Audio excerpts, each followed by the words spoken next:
Welcome, everybody. Welcome to the Top of the Morning Show. I'm your host, Jerry Getka. We're here this morning on the deck of the U.S. Constellation in the beautiful Inner Harbor. You can hear the sounds of the city going by around us. You'll, in the middle of the show, I'm sure, hear lots of the sounds of people touring the ship, as well as all the people in the Inner Harbor down here. It's a shame we don't have smell-o-vision, because our guests today are from the Howard Peters Rawlings Conservatory. We'll be right back.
Back, everybody. I'm Jerry Getka, your host for Top of the Morning.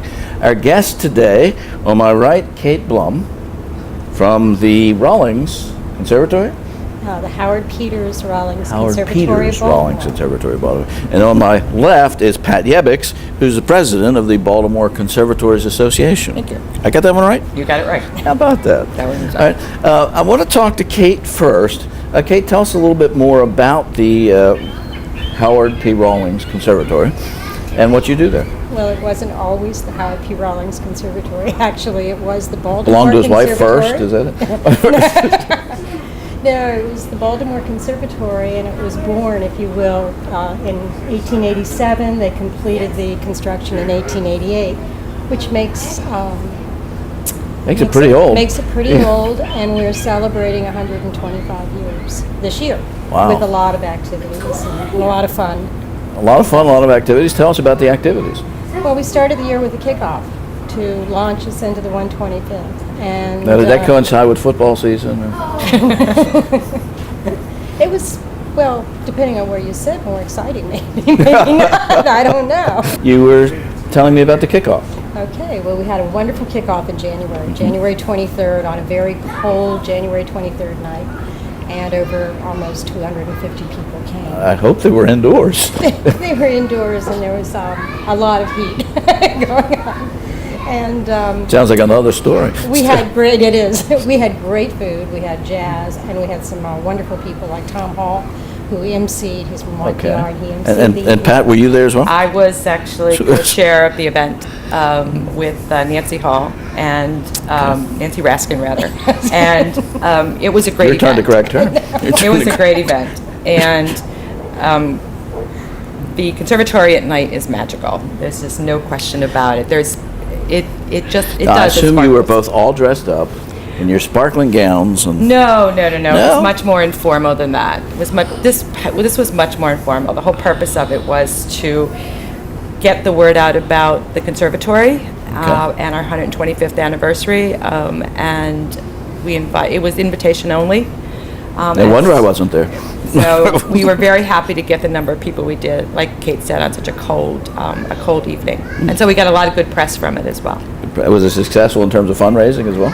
It was. We Good. When we set out to do the 125th, our major goal, of course, was to raise the necessary funds, but the major goal was to raise awareness. Okay. And that's really what we've been doing all year long. Is this a membership type organization where people can join? Well, the conservatory in and of itself is not a membership association. Okay. That's what the Baltimore Conservatory Association does. We're the membership association, the nonprofit that sort of supports the activities of the Rawlings Conservatory with education, fundraising. So we really work in tandem and partnership. I'm sorry. We get to do things that they can't do. I really have to ask, what is the mission of the Rawlings Conservatory? The basic mission is to raise awareness about the plants of the world and how important and critical they are to the survival of the world. So we grow plants in our conservatory that you can't So that's grow why it was so all- warm at the event. Okay. All the heat. We have a tropical house. And rarely are we without bananas coming on and papayas and things like that. So yes, we can show the citizens of Baltimore and people of the Mid-Atlantic things that they can't see outside. So people And come and Maryland, visit the New Jersey. conservatory to see these various plants and They whatnot. do. What's the admission? We are owned and operated by Baltimore City. Okay. So we don't charge an admission, but we beg for a $5 donation. And I literally use Can that we see word. that? Can we Yes. see that? And I use that word because I'm a volunteer there as well, sometimes on Sunday morning as a greeter, and we do beg people to put the $5, give us $5, and many people do and more, but it's not required. Where are you located? In Druid Hill Park. And, Okay, that's quite a ways from where we are down here at the Inner Harbor. Well, it's really not. It's really only about 10 minutes up the road. Okay. Right. It's amazing. There's a misconception.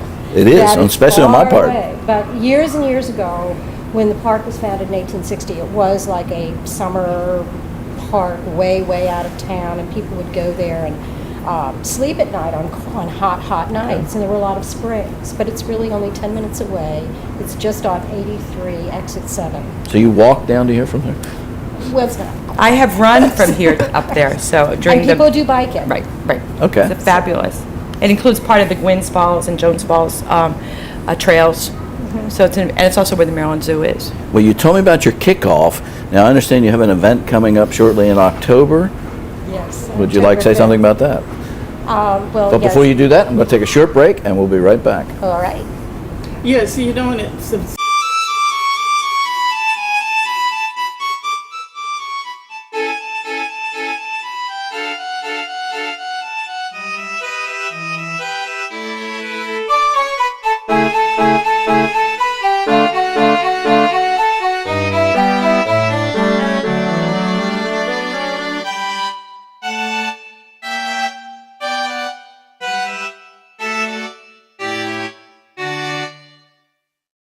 Welcome back, everybody. Again, I'm your host, Jerry Getka, for Top of the Morning Show, and we're here on the USS Constellation in the beautiful Baltimore Inner Harbor. And I'm here today with Kate Plum and Pat Yebiks, both talking about the Howard P. Rawlings Conservatory. And I had asked you just before the break about your upcoming event. Why don't you go into that a little bit? Well, that will be our gala. That'll be the gala for the year. So we will be in our fancy dresses and sparkles. Right. and- Can I come see that? You Yes, may. and Thank you. Absolutely. Please, you need to may. send me an invitation. I will do. You got it. It'll be on October 5th, an evening event. Watson Caterers will be catering. We'll have the Swinging Swamis, another magical evening at the conservatory with, we're actually going to have some very special lighting effects just to beef it up and make it more magical Okay. than it's ever been before. With Special music, lighting, music, music, candles, great food, great company, dancing, and smoke effects. No, but Fogger? perhaps some sound effects. We have some sound effects. Sound effects Okay. coming, and the jungle, in our tropical house. It can be pretty cool. So a silent auction too, and wonderful, wonderful items are coming in for the silent auction. Did you have to have something to do with the items coming in for the silent auction?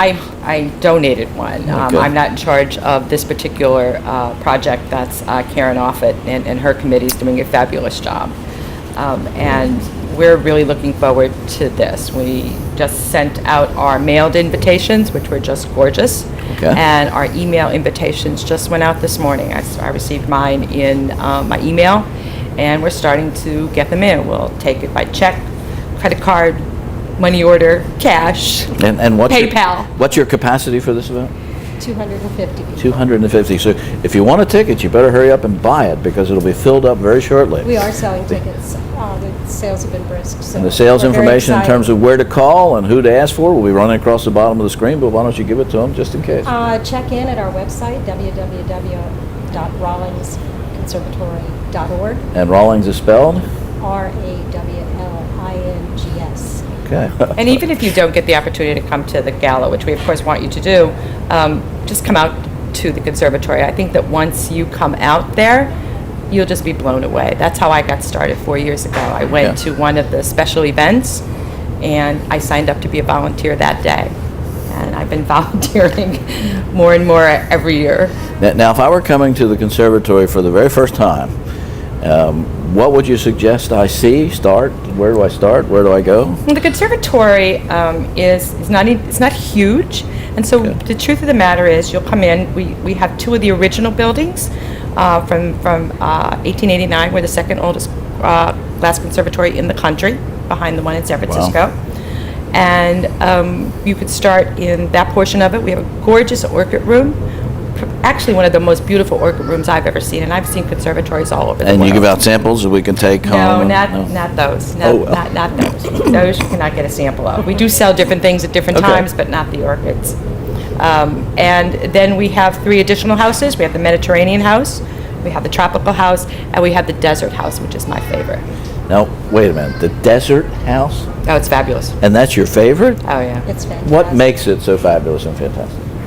For me, I think it's different for everybody, but for me, it's the kind of plant material that's exhibited, and the fact that these plants grow in some of the harshest environments in the world.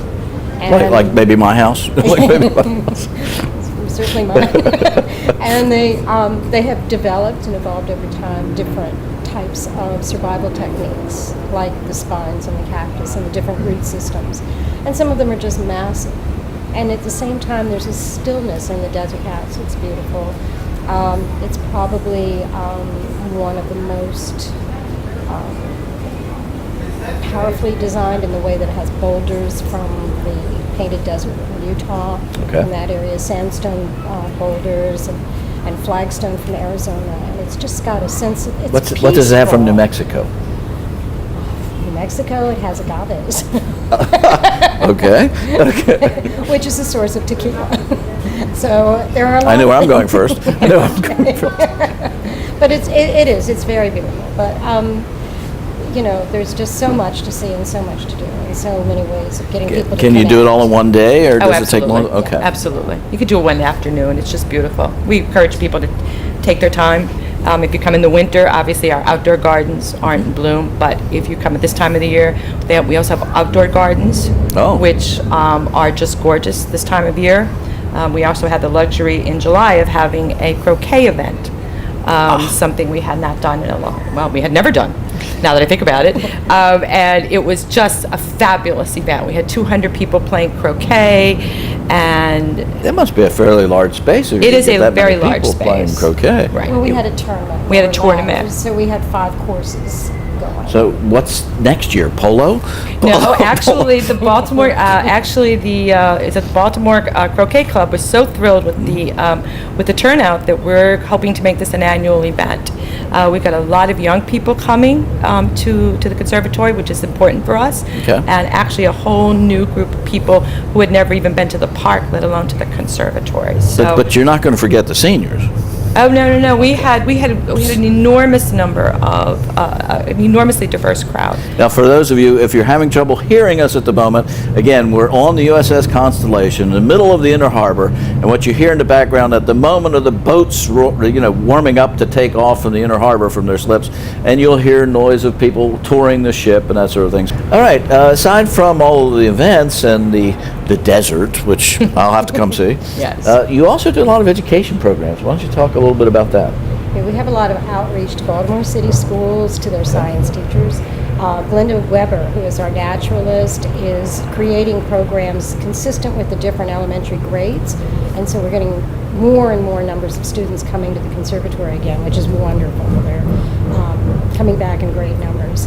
Every Sunday, we have a program called Plants and People. And the first Sunday of the month, we feature a master gardener who comes in and basically answers questions, and will go with a particular theme like water issues or something like that. We'll pick some large general themes, and then the programs throughout the month will mirror and talk about those subjects, those bigger subjects. You used a term that sounded interesting to me. I mean, naturalist. In the context that you used it, what actually is a naturalist? Kay would be much That's why I better asked at you. this. Kay would be much better at Naturalist is describing that one in who detail. studies and tries to understand the natural world. Okay. Okay. So she's also our resident tree expert. Our insect person, our go-to person on weeds, all kinds of things. She's Highly great. specialized Yes. Okay. and educated. So the Plants and People program, to kind of also come back to what you were saying with different groups, targets different groups. We have a week, it's always Sundays 1:30 to 3:30, and we have one Sunday targeting gardeners, and one Sunday is targeting middle-aged students, and one smaller, Is there a kids. schedule of which ones are when and that sort of Yes, thing? we And where, have where would we that. find that? That would also be available on our website. On the website. And if you came to visit, we have a sheet that we distribute when people come to visit. And on the fifth Sunday, whenever there's a fifth Sunday, we give tours, just Okay. planned tours. And I actually give tours. But anybody wants a tour, just let us know, and I'll be happy to spend as much time as you want. So if you want to come, So if I want to come will at give 3 you a a.m. card. Tuesday morning. Yeah, we're only open. Yeah, we're only open from Wednesday through Sunday, 10 to 4. That's a good thing to know. But we do offer tours. We do offer tours. During any of those times. We have Okay. a guide program, and you can come, you can sign up for a tour, and we will give you a tour. Now, do you have a program with the Baltimore City Schools that they come in for tours on a regular They basis? and have, so not forth? on a, yes, not Okay. on a regular day of the week or anything like that. What grades do you? All grades. The Enchanted Forest was part of our spring display, part of our special. That is a whole nother area where we have major flower Events. shows during the year. And the conservatories have done this for hundreds of years, probably, where they have a spring show featuring bulbs that we forest. We have many times a mum show featuring large exotic football mums. Didn't Baltimore City used to have a flower show of some kind We still annually? do. And We have the They flower still do? mart in May. We Okay. still have the flower mart around Mount are you Vernon. involved in that as well, or? I'm not. All right, No, I'm we sorry. haven't been involved in it for All a right. couple of years. But we have a huge holiday display. We have hundreds and hundreds of poinsettias on display. Many different kinds and varieties. Very special. Very special. And in fact, this past spring with our bulb display, we were fortunate enough to get some of the pieces from the old Enchanted Forest on Route 40, which was a really fun event. And it's designed both for children and adults, because a lot of people came and recognized a lot of the pieces that they had seen in their childhood going back to the 50s. Some of the pieces were just amazing and quite fragile. So we were thrilled to get that and put for that our display. And if you've never been there, coming for our holiday displays and our spring display will just take your breath away. We plan them around different themes. And so we've had Peter Pan, and we've had Alice in Wonderland, and, we're having this year to celebrate our 125th, the Victorian holiday, which will open on December 6th. Victorian I think. holiday. Yeah. Sounds like a good place to take a break, and we'll be right back.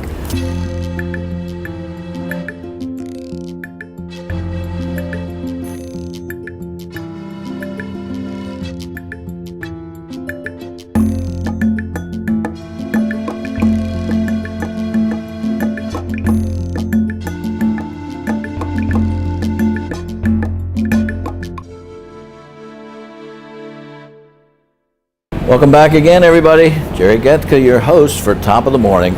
And as you can tell, we're outside on the deck of the U.S. Constellation in Baltimore's Inner Harbor. I'm here with Kate Blum and Pat Yevix. I got that right. Right, you did get it right.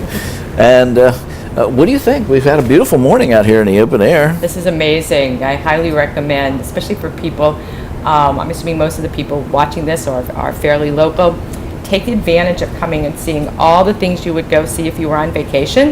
If you haven't been down to the Constellation, it's just glorious here, and the weather is glorious. Same with the Rawlings Conservatory. We get that comment all the time. I've lived in Baltimore for 25 years, and I've never been here. So, you know what? So we'll have to correct that. Right. So treat your own city and your own area like you're a tourist, and come on down to see the Constellation. and the Flag House, and the Rawlings Conservatory in Druid Hill Park, and all the other cool places in Baltimore. And we're plenty safe here from the rain and all the bad weather because Lou brought his umbrella today, so we're fine. How about you, Kate? What did you think of this? Oh, well, it's a thrill. It's a thrill to be here. And Pat, well said. I lived in Washington, D.C. for a while, and right before I moved back to Baltimore, I started going to all the places that I'd wanted to go to, and I was like, this is crazy. I'm here. I've been here. I've been here for 15 years. So what a thrill to see them raise the flag this morning, and they're raising the colors now, and to be here on this gorgeous, gorgeous morning with you guys. Thank you. You're welcome.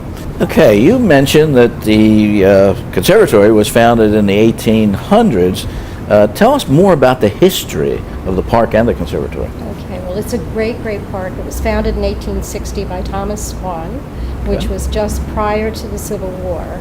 And there were a lot of Frederick Law Olmsted was running around the country encouraging municipalities to set aside green spaces. And so Baltimore heeded that message and started purchasing land and gathering land for public green spaces.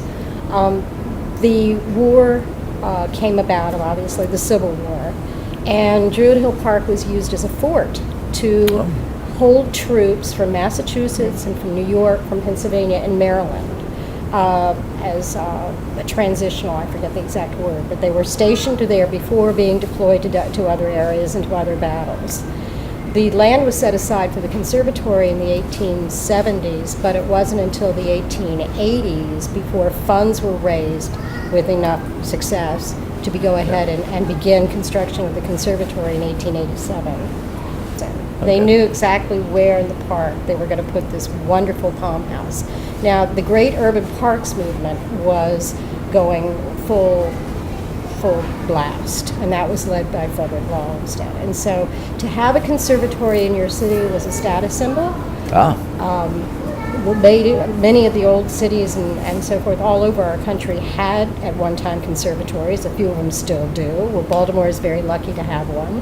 But Baltimore at one point had 5 of them. And 4 of them are gone. wow. So that's why it's so critical to make sure that we save this facility.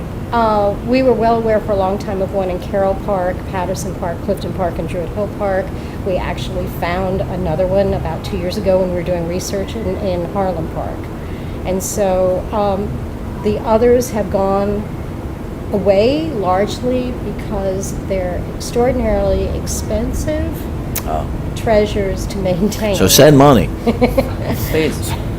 So it is, and in times where we're going through all these budget cuts and very difficult economic situations for a lot of people, yes, police and fire and schools are more important, and I get that, but history is not free. Does the majority of your funding come from public or private funding?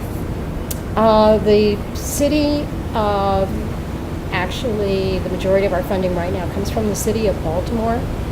But it's the goal of the Baltimore Conservatory Association, because we're trying to reestablish it more vigorously, to start to develop a plan to raise money to help offset some of the expenses that they have. So that's going to be our goal over the next 5, 10, 15 years.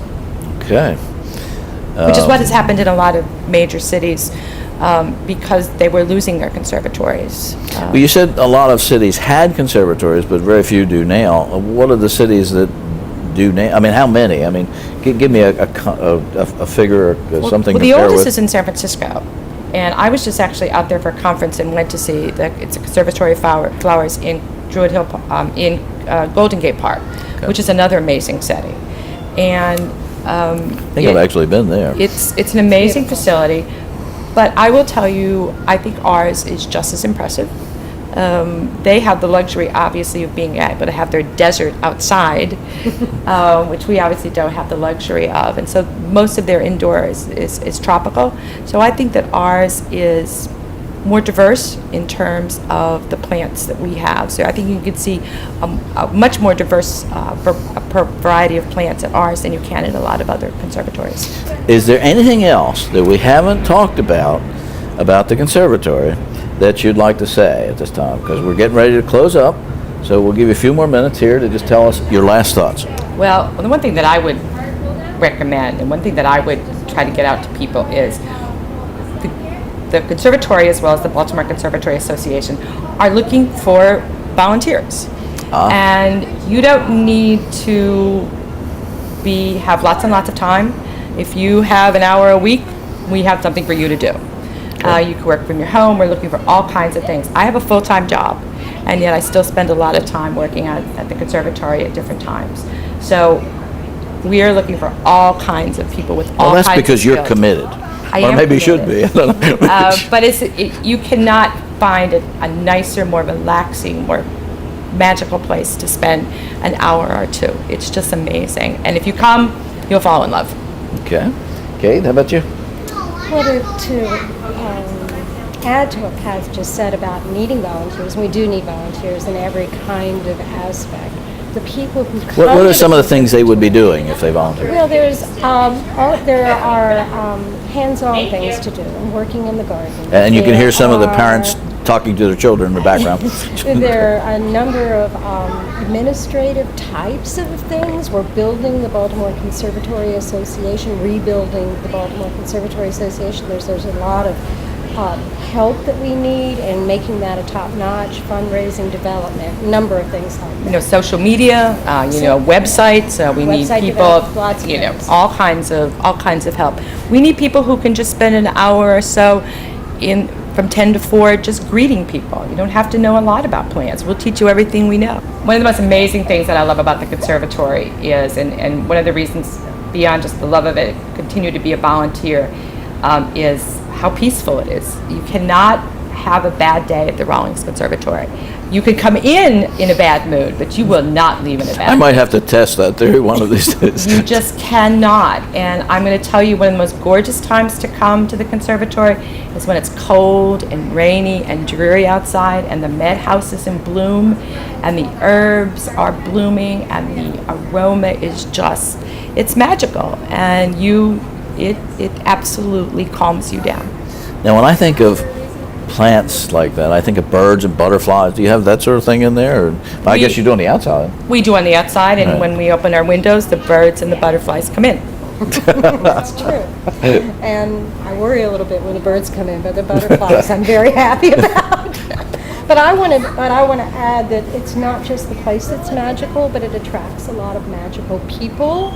And like Pat and many of the volunteers who have come, I've always felt so Fairies blessed and that I'm leprechauns, or- surrounded, and it gives magical people a chance to interact with each other. So it's a good place. It's We have a people who great come place. every Sunday. They just Yeah. bring their kids every Sunday. We have a fish pond. Okay. And they come every Sunday. They know exactly where to go to get the fish food. And they feed those fish. And if they're lucky, the turtle will come up, the tortoise will come up. And we have children who come in from the park every single Sunday. And they're just a delight. And it's a great place to come. And we get people from all over the world. I've been there on Sundays. We've had people who worked at the Conservatory in Paris who wanted to come. And we get people from all over the world who read about it and come up. So people in Baltimore should come. Well, it sounds like Baltimore's the place for the Conservatory to be, because if you're looking for magical people, you're going to find lots of them in Baltimore, that's for sure.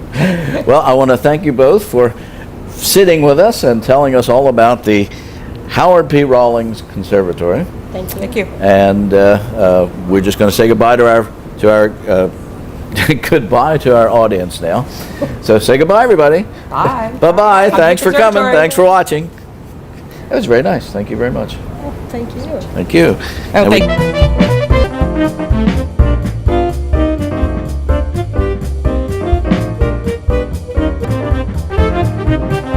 Okay.